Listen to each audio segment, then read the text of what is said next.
Binunyag ni Baguio Mayor Benjamin Magalong ang umunoy pamumulitika sa pagbibigay o pamamahagi ng ayuda ng pamahalaan.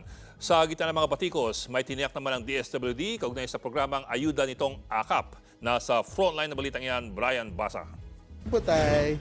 Halos doble kayod na raw si Randy. Paitaguyod lang ang kanyang pamilya. Pero maliit pa rin ang sinasahod niya. Kaya malapit na raw siyang sumuko sa mahal ng mga bilihin. Halos wala nang mabili yung 1,000 pag nabaryahan, wala na. Sinubukan ni Randy na mag-apply sa AKAP o ayuda sa kapos sa kita ng DSWD. Pero sa hindi maipaliwanag na dahilan, hindi pinalad si Randy na mapabilang sa mga maaambunan ng tulong. Yan ay kahit hindi naman siya benepisyaryo ng 4Ps o ng anumang programang ayuda ng gobyerno. Dapat patas, hindi yung meron na nakakatanggap, meron hindi nakakatanggap.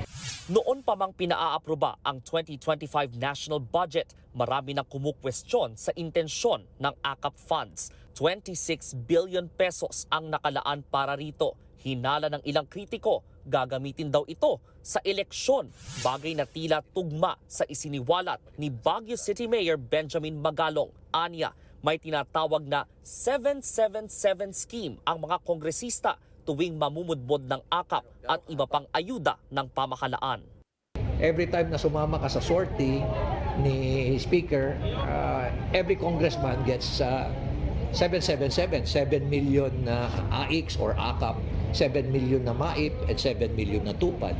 So that's about 21 million. Kung nakaapat ka ba naman na sortie, 21 times 4, that's 84 million. So ilan yan? Ilan yan sumasama? Nung nalaman ng mga ibang congressman na meron pala yan, nagsamaan na lahat.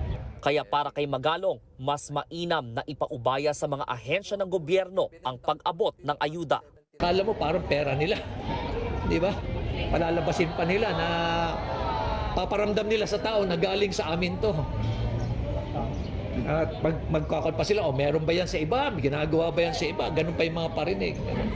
Wala pang tugon si House Speaker Martin Romualdez o ang iba pang House Leader sa inihayag ni Mayor Magalong. Para maayos ang pag-abot ng ayuda mula sa AKAP, pinaplansya na ng DSWD, DOLE at NEDA ang mga patakaran ng programa alinsunod sa sinabi ng Pangulo.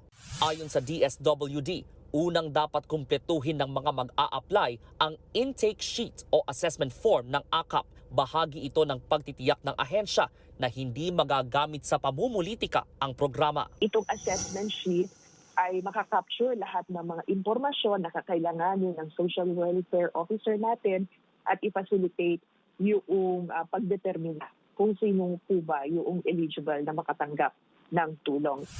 Gagawa rin ng sumbungan ang DSWD para sa anumang reklamo sa AKAP. Nagbabalita mula sa Frontline, Brian Basa, News 5.